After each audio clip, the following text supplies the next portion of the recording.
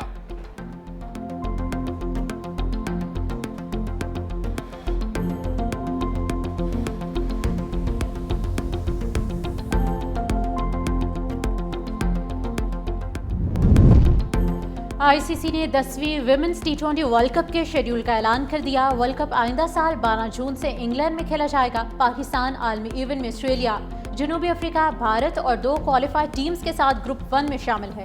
پاکستان اپنا پہلا میچ 14 جون کو انڈیا کے خلاف ایجبسٹن میں کھیلے گا۔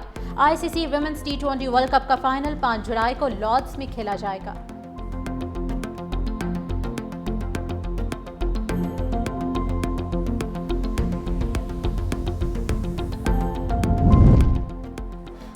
اور صوفی بزرگ حضرت عبداللہ شاہ غازی رحمۃ اللہ علیہ کے عرس کی تقریبات جاری۔ 3 روزہ تقریبات میں شرکت کے لیے ملک بھر سے زائرین کی آمد بھی جاری۔ محفل سما، محفل نعت اور محفل میلاد کا بھی اہتمام۔ میئر کراچی مرتضی وہاب نے کہا، ہمارے بزرگ نے دین اسلام کی خدمت کی اور ہمارے نبی کا پیغام دنیا بھر میں پہنچایا۔ میرا شہر شاندار تھا، ہے اور رہے گا۔